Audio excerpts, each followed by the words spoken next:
भारत में paper leak को रोकने के लिए भारत सरकार की तरफ से बहुत सारे सख्त कदम उठाए गए हैं, जिनकी जानकारी हाल ही में प्रधानमंत्री ने अपनी नई वीडियोस के माध्यम से दिया था। प्रधानमंत्री की तरफ से अभी बताया गया कि भारत सरकार भारत में पेपर लीक को रोकने के लिए और सख्त नियम लेकर के आ रही है। पेपर लीक के मामले में जो दंड के प्रावधान हैं उनको सरकार और ज्यादा सख्त करने वाली है, जिसको लेकर के 2024 का जो एंटी पेपर लीक नियम है, एंटी पेपर लीक कानून जो है, उसमें सरकार संशोधन करेगी। तो अब ये संशोधन क्या होंगे, क्या बदलाव यहां पर आपको देखने को मिलेंगे, उन तमाम इंपॉर्टेंट प्रोविजंस पर हम डिटेल से चर्चा करने वाले हैं। मेरा नाम है अक्षय और आपका स्वागत है दृष्टि आईएएस चैनल की इस नई वीडियो में। तो चलिए करते हैं वीडियो की शुरुआत और जो भी इंपॉर्टेंट पॉइंट है उनको यहां पर एक बार हम डिटेल से समझ लेते हैं। सबसे पहले यहां पर अगर आप देखें, जो सबसे पहला सवाल आपके मन में आना चाहिए कि अगर 2024 में सरकार एक नया कानून लेकर के आई थी भारत में चीटिंग को रोकने के लिए, भारत में पेपर लीक को रोकने के लिए, तो आखिर ऐसी क्या जरूरत पड़ गई है कि सरकार को दोबारा से 2 साल के भीतर अपने ही कानून में संशोधन करना पड़ रहा है? ऐसी क्या जरूरतें सरकार को महसूस हुई हैं? तो इसमें अगर आप देखें, बहुत सारे घटनाक्रम हुए हैं भारत में, जिन घटनाक्रमों की वजह से इस नए संशोधन की मांग यहां पर आपको देखने को मिली है, जिसमें से सबसे पहला, जो सबसे आप कह सकते हैं जो सबसे इंपॉर्टेंट एलिमेंट है, सबसे कैटलिस्ट के तौर पर जिसने काम किया है, वो है मई के महीने में जो आपका नीट पेपर लीक हुआ। नीट पेपर लीक आपको देखने को मिला था मई के महीने में। नीट का जो पेपर होता है, नीट अंडर ग्रेजुएट यानी कि मेडिकल डिग्री के लिए जो आपका जो पेपर होता था, उस पेपर का लीक हुआ और पेपर लीक होने के बाद देश भर में इसको लेकर के आपको हंगामा देखने को मिला। इसके बाद सीबीएसई की घटना आपको देखने को मिली, जहां पर सीबीएसई का जो आपका आंसर चेक करने का जो सिस्टम था, उसमें बहुत सारे फेलियर्स आपको देखने को मिले। इसके बाद अगर आप देखें तो देश भर में आपको व्यापक स्तर पर आक्रोश देखने को मिला। जो नीट का पेपर लीक हुआ था, नीट के पेपर लीक होने की वजह से बहुत सारे जो आपके छात्र थे उन्होंने जो है सुसाइड जैसा बड़ा कदम उठा लिया, जिसके बाद देश भर में आपको आक्रोश देखने को मिला, आंदोलन हुए और आंदोलनों के बाद एक नई चेतना जो है वो भारतीय लोगों में आपको देखने को मिली है। भारत की शिक्षा के प्रति, भारत की शिक्षा व्यवस्था के प्रति, भारत में सुधारों के प्रति एक नई चेतना, एक नई कॉन्शियसनेस जो है वो लोगों के बीच में आपको देखने को मिली है। और उसी वजह से इन्हीं तमाम चीजों का परिणाम है कि अब सरकार को भी लोगों के सामने, सरकार को भी युवाओं के सामने झुकना पड़ा है और सरकार को भी अपने कानून में, अपने ही नियम में, जो सरकार 2 साल पहले ही लेकर के आई थी, उसी नियम में सरकार को संशोधन करना पड़ रहा है। तो ये एक बड़ा डेवलपमेंट यहां पर हमको देखने को मिला है। तो ये हमने देखा कि कानून में संशोधन क्यों करना पड़ रहा है। अब इसके बाद अगर आप यहां पर देखें, सबसे पहले हमको 2024 का जो कानून था, उस कानून के बारे में थोड़ी सी कुछ बुनियादी जानकारी हमको प्राप्त करनी पड़ेगी।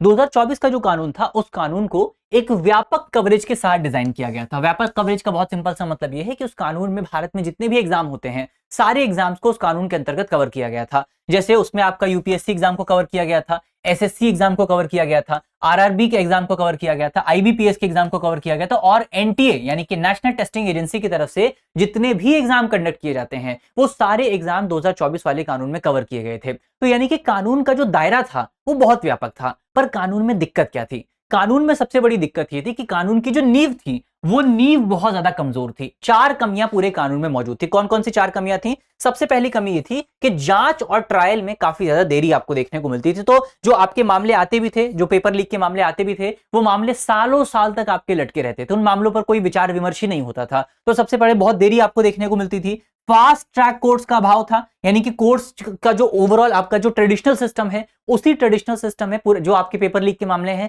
वो मामले फंस करके रह जाते थे और उन मामलों पर कोई सुनवाई नहीं होती थी। इसके अलावा सीमित निवारण का सिस्टम, यहाँ पर आपका जो ग्रीवांस रिड्रेसल का मैकेनिज्म था, वो भी काफी कम था। सजाएं जो हैं वो बहुत कम हुआ करती थी, जो सजा की अवधि है वो बहुत कम हुआ करती थी, जो अमाउंट है वो बहुत कम हुआ करता था, और समय सीमा का अभाव था। यानी कि जो जांच एजेंसियां हैं, जो आपके कोर्ट्स हैं, उनके लिए कोई टाइम पीरियड नहीं था कि उनको इतने टाइम में प्रॉब्लम को सॉल्व करना है, इतने टाइम में अपना फैसला देना है या इतने टाइम में जांच करना है। तो ये 4 प्रॉब्लम आपको 2024 वाले कानून में देखने को मिली थी और इन्हीं प्रॉब्लम्स को सॉल्व करने के लिए सरकार 2026 का संशोधन लेकर के आई है, जिस पर हम बात करेंगे। लेकिन उससे पहले आपके लिए एक इंपॉर्टेंट सूचना है। सूचना यह है कि अगर आप यूपीएससी की तैयारी कर रहे हैं तो आपकी इस यूपीएससी की तैयारी में पीवाईक्यू बहुत इंपॉर्टेंट है। जब आप पीवाईक्यू को पढ़ेंगे, जब आप पीवाईक्यू को समझेंगे, तो आपको यूपीएससी के प्रीलिम्स एग्जाम का पैटर्न समझ में आएगा कि आखिर यूपीएससी सवाल पूछती कैसे है, यूपीएससी के ऑप्शंस कैसे होते हैं, यूपीएससी के सवालों को कैसे सॉल्व किया जा सकता है। और ये पैटर्न समझने के लिए हम आपके लिए किताब लेकर के आए हैं, जिस किताब में आपको 2011 से लेकर के 2026 के बीच में यूपीएससी ने जितने भी प्रीलिम्स के एग्जाम कंडक्ट किए हैं, उन सभी एग्जाम्स में जो भी आपके सवाल आए हैं, वो सभी सवाल इस किताब में मौजूद हैं और सवाल के साथ साथ सवाल का जवाब भी आपको इसमें मिलेगा, और जवाब के साथ साथ सारे सवालों को खंडवार तरीके से, टॉपिक वाइज तरीके से ऑर्गेनाइज भी किया गया है। यानी कि आप पहले कोई टॉपिक पढ़िए, टॉपिक पढ़ने के बाद आप सवाल को पढ़िए, तो आपको पता लगेगा कि सवाल पूछे कैसे जाते हैं उस स्पेसिफिक टॉपिक पे। मान लीजिए आप जो है पॉलिटी में प्रेसिडेंट का कोई टॉपिक पढ़ रहे हैं, यूनियन एग्जीक्यूटिव का टॉपिक पढ़ रहे हैं, तो उसमें आपको पता लगेगा कि यूपीएससी इस पर सवाल पूछता कैसे है। मान लीजिए आप जैसे अगर आप देखें पॉलिटी में दो इंपॉर्टेंट सेगमेंट हैं, पॉलिटी में आपका एक संसद का भी टॉपिक है और पॉलिटी में आपका एक आरटीआई का भी टॉपिक है, लेकिन कौन सा टॉपिक ज्यादा इंपॉर्टेंट है वो आपको कैसे पता लगेगा, कहां से ज्यादा सवाल आते हैं वो आपको कैसे पता लगेगा? वो आपको पता लगेगा जब आप यूपीएससी के पीवाईक्यू पढ़ेंगे। जब आप यूपीएससी के पीवाईक्यू पढ़ेंगे तो आपको पता लगेगा कि संसद का जो टॉपिक है, जो पार्लियामेंट का टॉपिक है, उससे बहुत सवाल यूपीएससी पूछता है और आरटीआई के टॉपिक से बहुत कम सवाल आते हैं। तो आपको कौन से टॉपिक पर ज्यादा ध्यान देना है? आपको संसद के टॉपिक पर ज्यादा ध्यान देना है। तो ये जो आपके हाई यील्डिंग टॉपिक्स कहा जाता है जिनको, उनको अगर आपको समझना है तो उसके लिए आपको पीवाईक्यू पर ध्यान देना ही पड़ेगा, और ये किताब आपके लिए उसी में मदद करने वाली है।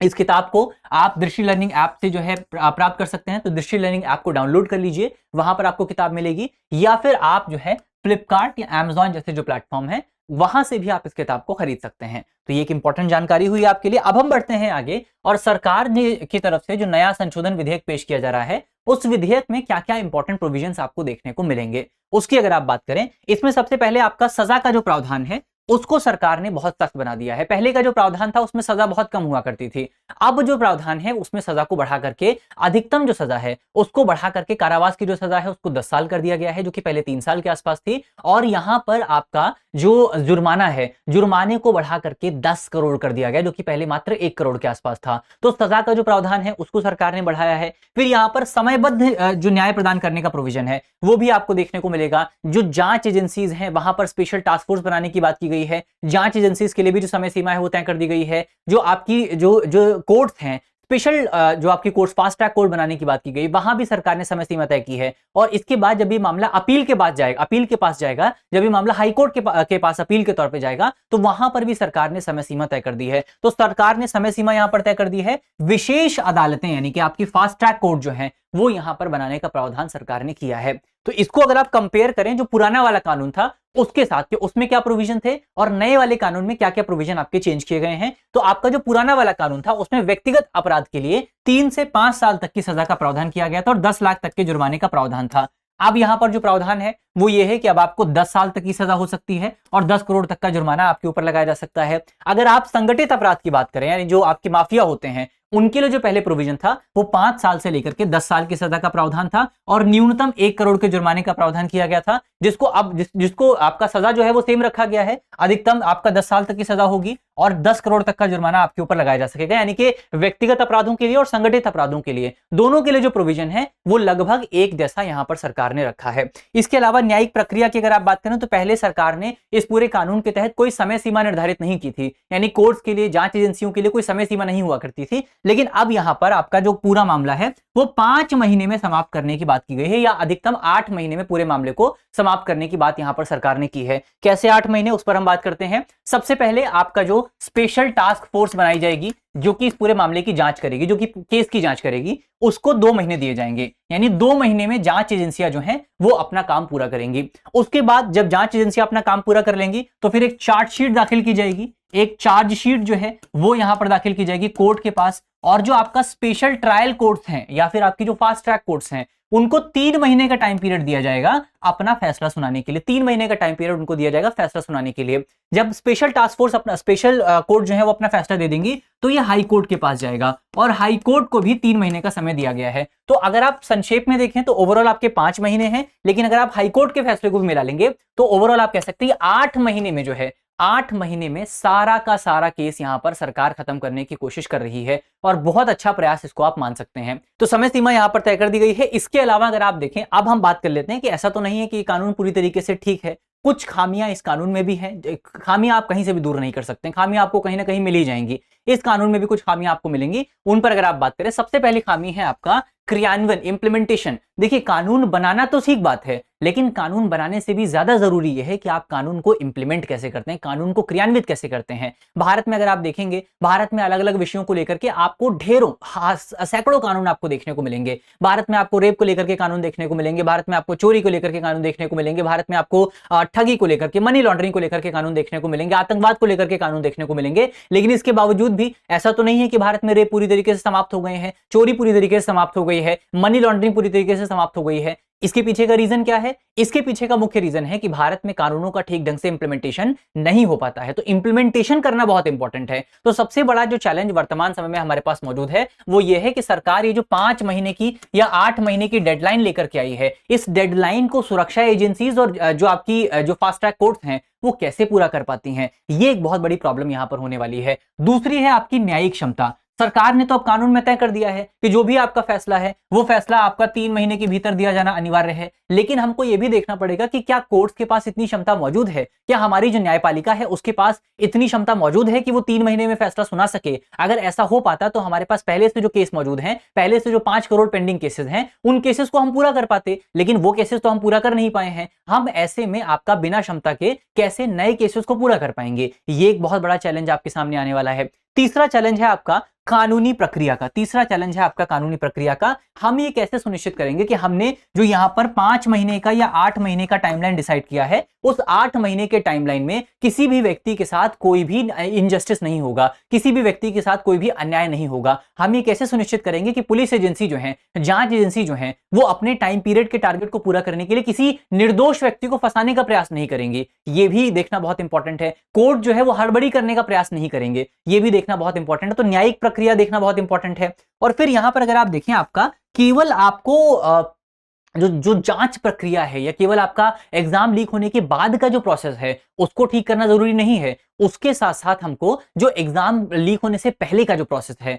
यानी कि जो आपकी एजेंसीज हैं, चाहे आपका यूपीएससी हो, चाहे आपका एसएससी हो, चाहे आपका आईबीपीएस हो, चाहे आपका एनटीए हो, ये तमाम जो एजेंसीज हैं, इन एजेंसीज के अंदर की जो अपनी वर्किंग प्रणाली है उसको भी ठीक करना पड़ेगा। क्योंकि अभी तो हम आपका एग्जाम लीक होने के बाद पर ध्यान दे रहे हैं। समस्या कहां आती है? समस्या तो एग्जाम लीक होने से पहले आती है, उसको ठीक करना भी बहुत जरूरी है। तो ये 4 चुनौतियां, ये 4 प्रॉब्लम्स यहां पर आपको देखने को मिलेंगे जिन पर हमने बात कर ली है। अब अंत में अगर आप देखें, यहां पर आपका एक सक्रिय दृष्टिकोण को अपनाना बहुत जरूरी है। सक्रिय दृष्टिकोण का मतलब यह हो गया आपका कि डैमेज कंट्रोल के बजाय मजबूत निवारण जो तंत्र है उसको स्थापित हमको करना पड़ेगा। डैमेज कंट्रोल के बजाय एक मजबूत निवारण तंत्र हमको स्थापित करना पड़ेगा। दूसरा, यहां पर संस्थागत सुधार करने बहुत जरूरी है, यानी कि आपका फास्ट ट्रैक कोर्ट के साथ साथ जो आपका एसएससी हो गया, यूपीएससी हो गया, एनटीए हो गया, ये तमाम एजेंसीज जो है इनको आपको ठीक करना पड़ेगा। कोर्ट की अपनी अंदर की जो प्रणाली है, अपनी वर्किंग प्रणाली जो है उसको आपको ठीक करना पड़ेगा। और सार्वजनिक विश्वास को आपको मजबूत करना पड़ेगा। सार्वजनिक विश्वास को मजबूत करने का मतलब ये है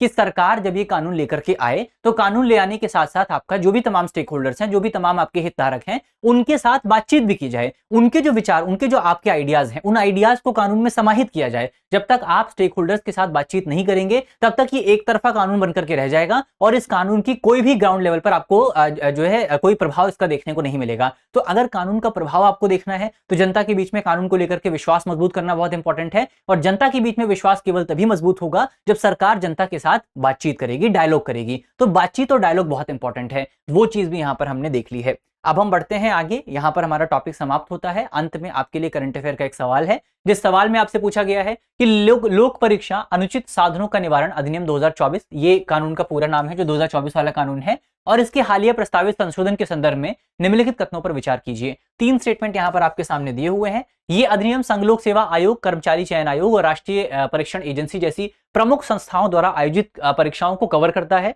दूसरा हमारा स्टेटमेंट है, इस कानून के तहत संगठित अपराध के लिए न्यूनतम 1 करोड़ की जुर्माने का प्रावधान किया गया है, जिसे संशोधन के माध्यम से 10 करोड़ रुपए तक बढ़ाया जा सकता है। तीसरा हमारा स्टेटमेंट है, प्रस्तावित संशोधनों के अनुसार परीक्षा पत्र लीक होने के मामले में न्याय सुनिश्चित करने के लिए जांच के लिए 2 महीने और सुनवाई के लिए 3 महीनों को कुल मिलाकर 5 महीने की वैधानिक समय सीमा निर्धारित की गई है। तो अब आपको बताना है कि इनमें से कौन सा स्टेटमेंट जो है वो आपका सही है। ऑप्शंस आपके सामने हैं, ऑप्शंस यहां पर आप देख सकते हैं। तो इस सवाल का सही जवाब जो है वो आपको कमेंट बॉक्स में देना है। वीडियो को पॉज कर लीजिएगा, थोड़ा सा पीछे करके वीडियो को पॉज कर लीजिएगा और वहां पर आप सवाल का जवाब देने का प्रयास कर सकते हैं। तो इसी नोट के साथ करते हैं आज की अपनी वीडियो को समाप्त। मुझे उम्मीद है कि इस वीडियो में हमने जितने भी इंपॉर्टेंट टॉपिक डिस्कस किए हैं वो सारे टॉपिक आपको समझ में आए होंगे। अगर आपको वीडियो अच्छी लगी है तो वीडियो को लाइक कीजिएगा, वीडियो को शेयर कीजिएगा अपने दोस्तों के साथ, अपने साथियों के साथ, और अगर आप हमारे चैनल पर नए हैं तो चैनल को सब्सक्राइब करना बिल्कुल मत भूलिएगा। मिलते हैं आपसे अगली वीडियो में, तब तक के लिए अपना ख्याल रखिए, ध्यान रखिए, पढ़ते रहिए। धन्यवाद। अब एग्जाम की तैयारी को और बेहतर करने के लिए हमारे चैनल को लाइक, शेयर और सब्सक्राइब करना ना भूलें।